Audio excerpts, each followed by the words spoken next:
सुबह आर्यन पैलेस। अश्वत्थ बहुत तेज था। वो उसके मन की बात समझ गया था। वो बोला, धमकी ही समझ लो। टिया फिर हैरान होकर उसे देखने लगी कि अश्वत्थ उसके मन की बात कैसे सुन लेता है।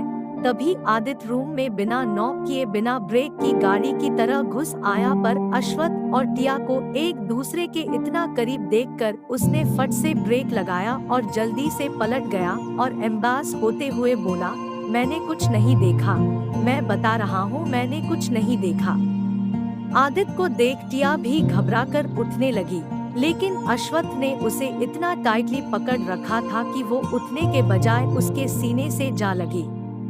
अश्वत्थ टिया को देख के मुस्कुराया और अपनी आंखें चढ़ाते हुए आदित्य से बोला, क्या कोई प्रॉब्लम है? आदित्य हड़बड़ा गया और बोला, नहीं तो मैं तो यह पूछने आया था कि लंच भी भाभी बनाएंगी या कोई कुक? वैसे कुक का बनाया खाना खाते खाते मैं पक गया हूँ, तो सोच रहा था कि आज सुबह की तरह अगर भाभी कोई अच्छी सी डिश बनाकर खिलाएं तो। अश्वत्थ उसकी बात काटते हुए बोला, एक शर्त पर। आदित्य चौंक गया और उसने पूछा, कैसी शर्त? अश्वत्थ ने आदित्य को ऊपर से नीचे तक देखा और बोला, तुम्हारा फैशन सेंस बहुत अच्छा है। मैं चाहता हूँ कि तुम मेरी गैर मौजूदगी में मेरी बीवी को फैशन सेंस सिखाओ, उसकी ड्रेसिंग को भी अपनी तरह परफेक्ट बनाओ। आदित्य ने चैन की सांस ली और हंसते हुए बोला, सीधे कहो ना कि भाभी का मेकओवर करना है। इतना घुमा फिरा के बोलने की क्या जरूरत है? अगर भाभी मुझे रोज टेस्टी टेस्टी खाना खिलाएंगी तो मैं उनका मेकओवर तो क्या, उन्हें अवार्ड विनिंग दिवा बना दूंगा। टिया को कुछ समझ नहीं आ रहा था कि ये दोनों भाई क्या डिस्को एसेशन कर रहे हैं। वो कभी अपने देवर को देखती तो कभी अपने पति को। तभी अश्वत्थ उसे देखकर उस पे टिप्पणी करता हुआ बोला, तुम बहुत ओल्ड फैशन हो, मैं तुम्हारा मेकओवर करना चाहता हूँ। टिया खुद से मन में बोली, ओल्ड फैशन। उसे याद आया कि कॉलेज में भी सब यही कहते थे। अश्वत्थ उसे एक अंतर्यामी लग रहा था जो उसके मन की सारी बातें जानता था। टिया को हैरान देख आदित्य बोला, भाई आपको भगवान की तरह अंतर्यामी लग रहे होंगे, है ना? पर इनके बारे में ये सच है, ये इंसान के हाव भाव से गैस कर लेते हैं कि उनके में क्या चल रहा है। पर डोंट वरी, वो हमेशा सही नहीं होते। अश्वत्थ आदित्य को चुप कराते हुए बोला, चुपचाप अब निकलो यहाँ से। आदित्य बोला, जा रहा हूँ, जा रहा हूँ। इतना गुस्सा क्यों हो रहे हो? मुझे भी कोई शौक नहीं है कबाब में हड्डी बनने का। आप दोनों की खुशी के लिए मैं सबको घर से भेज सकता हूँ, खुद भी चला जाऊंगा और पूरा आर्यन पैलेस आपका सारा टाइम अलोन टाइम होगा। पर भाभी, मेरे भाई रोमांस के मामले में काफी कच्चे इंसान हैं, वो मेकओवर आपको करना पड़ेगा। ये कहकर आदित्य कमरे से जाने लगा और टिया मन ही मन सोचने लगी, सभी बेशर्म है क्या इस घर में? तभी आदित्य मुड़ा और उसने बहुत ही शरारती अंदाज में कहा, मेरा गिफ्ट पहले देखना। अश्वत्थ चिढ़ के बोला, क्यों, उसमें ऐसा क्या है जो पहले देखना है? आपके बहुत काम का है, इसलिए बोल रहा हूँ भाई, जरूर देखना। और ये कहके वो कमरे से बाहर चला गया। अश्वत्थ समझ गया था कि कुछ तो गड़बड़ है। वो अपने भाई को अच्छे तरह जानता था।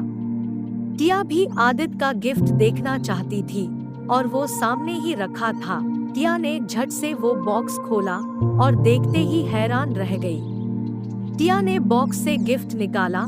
अश्वत्थ ने भी गिफ्ट देखा और देखते ही उसकी भौहें तन गई। उसे गुस्सा आने लगा। वो मन ही मन बोला, आदित्य के बच्चे तुझे तो मैं। टिया सदमे में थी। आदित्य ने टिया को सतीन का रेड कलर का 2 पीस नाइट गाउन दिया था। टिया ने एकदम नॉर्मल एक्ट करने की कोशिश की और उस गिफ्ट को वापस बॉक्स में डाल दिया और बॉक्स बंद कर दिया। अश्वत्थ भी बहुत ऑकवर्ड फील कर रहा था। कमरे में एक अजीब सा सन्नाटा छा गया था। टिया मन ही मन आदित्य को कोस रही थी। उसका मन कर रहा था कि वो शर्म के मारे मर जाए। अश्वत्थ भी आदित्य को 1000 गालियां दे रहा था। उसका जी कर रहा था कि वो उसे एक कमरे में बंद करके खूब पीटे। तभी अश्वत्थ का ध्यान टिया पर गया। उसने देखा कि वो दोनों उस बड़े से कमरे के बीचों बीच चुप खड़े हैं। अश्वत्थ माहौल को थोड़ा नॉर्मल करने के लिए बोला, अरे वो पागल है, उसके गिफ्ट पर ध्यान मत दो। टिया की बोलती बंद थी, वो नजरें झुकाए उस गिफ्ट बॉक्स को देख रही थी। अश्वत्थ टिया को नॉर्मल करने के लिए बोला, तुम दूसरे गिफ्ट क्यों नहीं देखती? टिया के मन में आया, पहला गिफ्ट ही इतना शानदार है तो बाकी गिफ्ट में तो पता नहीं क्या क्या निकलेगा। वो घबराते हुए धीरे से बोली, सर आप ही देख लीजिए, मुझे नहीं देखना, और उठने लगी। अश्वत्थ ने उसे छोड़ दिया और टिया सीधे भागकर लॉन्च में चली गई। टिया के जाते ही अश्वत्थ चिल्लाया, आदित्य, और वो आदित्य को ढूंढता हुआ कमरे से बाहर चला गया। आदित्य और बाकी की सारी फौज बाहर एक साथ लिविंग रूम में थी।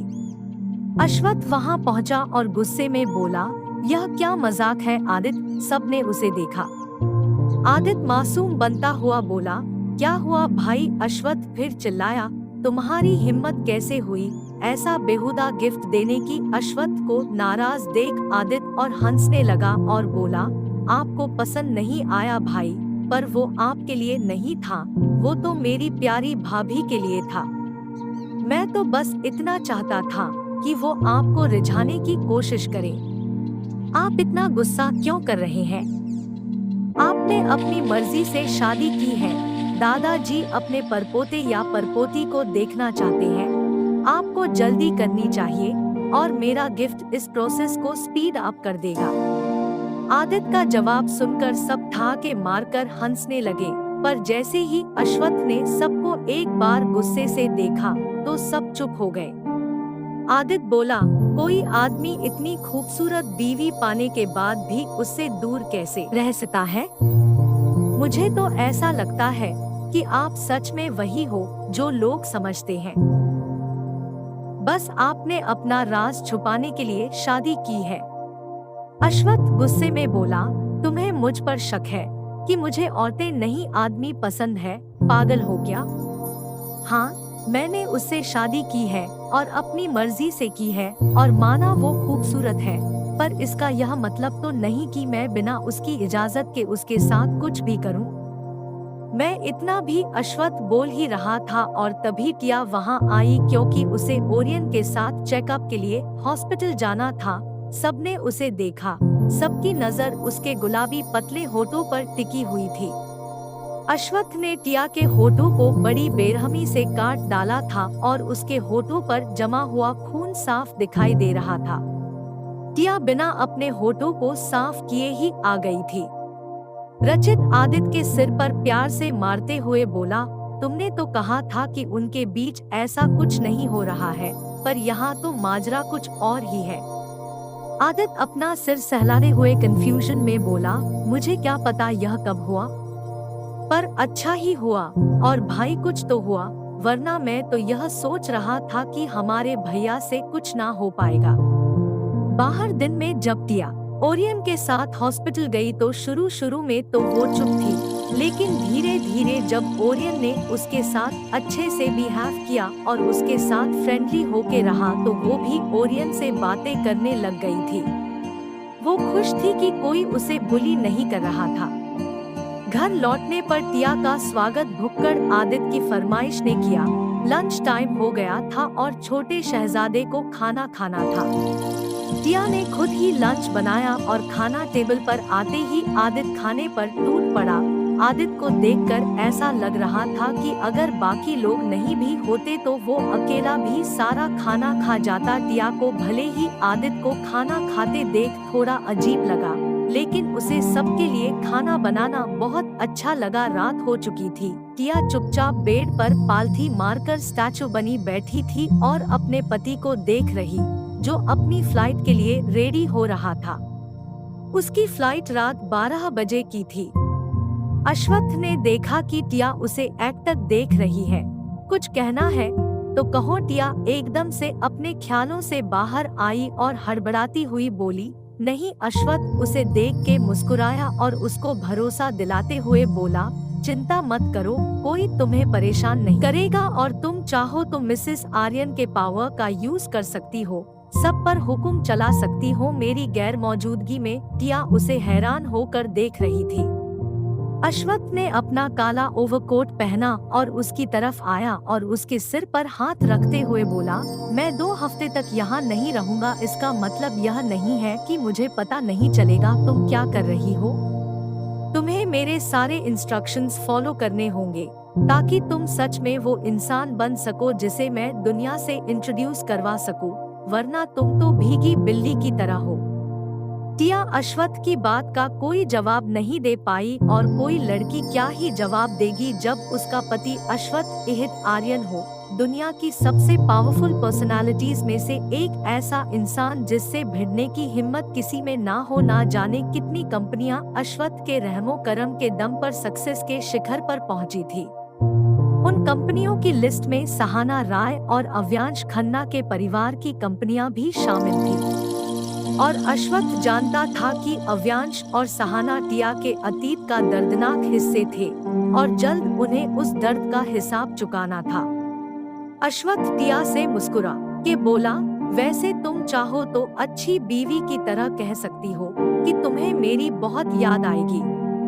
टिया अश्वत्थ का एक अलग ही रूप देख रही थी, कहाँ वो कम बोलने वाला, सीरियस रहने वाला वेपन्स किंग और कहाँ ये बेशर्मों की तरह बात करने वाला इंसान। अश्वत्थ ने टिया का चेहरा ऊपर उठाया और बोला, छोटी गिलहरी, मेरे बारे में इतना उल्टा पुल्टा सोचने की जरूरत नहीं है। मैं दुनिया के लिए रिजर्व जरूर हूँ, पर अपनों के लिए नहीं। तुम्हें खुश होना चाहिए कि तुम उन बिगड़े अमीरजादों से बच गई और अपने धोखेबाज बॉयफ्रेंड से भी। टिया कुछ कहना चाहती थी पर अश्वत्थ के इतने करीब होने से उसके शब्द गले में ही अटक गए। अश्वत्थ बोला, डोंट वरी, तुम मेरी हो और मेरी चीज को, भले मैं यहाँ हूँ या नहीं हूँ, कोई परेशान नहीं कर सकता और ना ही कोई नुकसान पहुँचा सकता है, इसलिए इतनी टेंशन लेने की जरूरत नहीं है। तो 2 हफ्ते अच्छे से बिताओ क्योंकि मेरे आने के बाद तुम्हें सही कायदे से मेरे साथ रहना पड़ेगा। अश्वत्थ के पीछे क्या होगा टिया का हाल? क्या टिया संभाल पाएगी इस नए परिवार के नए रिश्तों को या फिर अश्वत्थ की उम्मीदों पर पानी फिर जाएगा? हेलो दोस्तों, अगर आप नए हो तो हमारे चैनल को सब्सक्राइब जरूर कर ले और बेल आइकन को जरूर दबा दे ताकि नए वीडियो आप तक पहुंच सके। धन्यवाद।